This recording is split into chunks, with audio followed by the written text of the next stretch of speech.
Very very important একটা topic নিয়ে।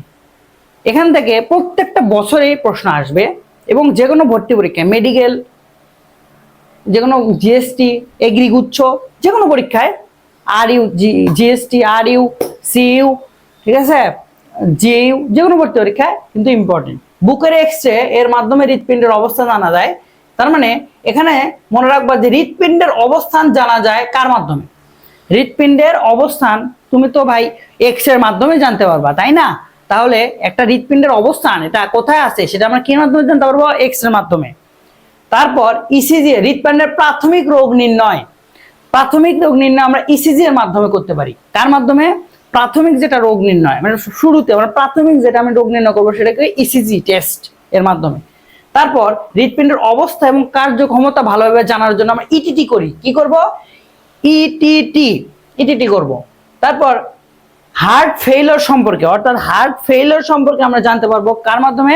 BNP পরীক্ষার মাধ্যমে, ঠিক আছে, বিএনপি পরীক্ষার মাধ্যমে। তারপর রক্তনালীতে কোনো ব্লক আছে কিনা এটা জানতে পারবো করোনারি অ্যানজিওগ্রামের মাধ্যমে। এবং হৃৎপিণ্ডের অবস্থা জানা যাবে কার মাধ্যমে? অর্থাৎ হার্ট অ্যাটাক হলে যে নিশ্চিত হবা সেটা হচ্ছে টোপোনিন 1।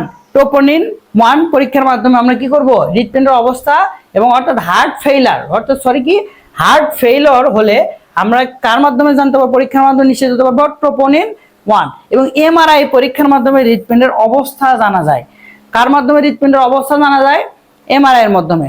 তাহলে এক্স এর মাধ্যমে কোনটা জানা যাবে? ইসিজি এর মাধ্যমে কোনটা করা যাবে? ইটিটি এর মাধ্যমে কোনটা জানা যাবে? বিএনপি এর মাধ্যমে কোনটা নিশ্চিত হওয়া যাবে? অ্যানজিওগ্রাফির মাধ্যমে ব্লক আছে কিনা এটা জানা যাবে। এমআরআই এর মাধ্যমে কি করা যাবে? এবং হার্ট অ্যাটাক হলে কি করা যাবে? এই 7টা ভাই খুবই ইম্পর্টেন্ট, ভেরি ভেরি ইম্পর্টেন্ট। এখান থেকে প্রশ্ন 100% আসবে।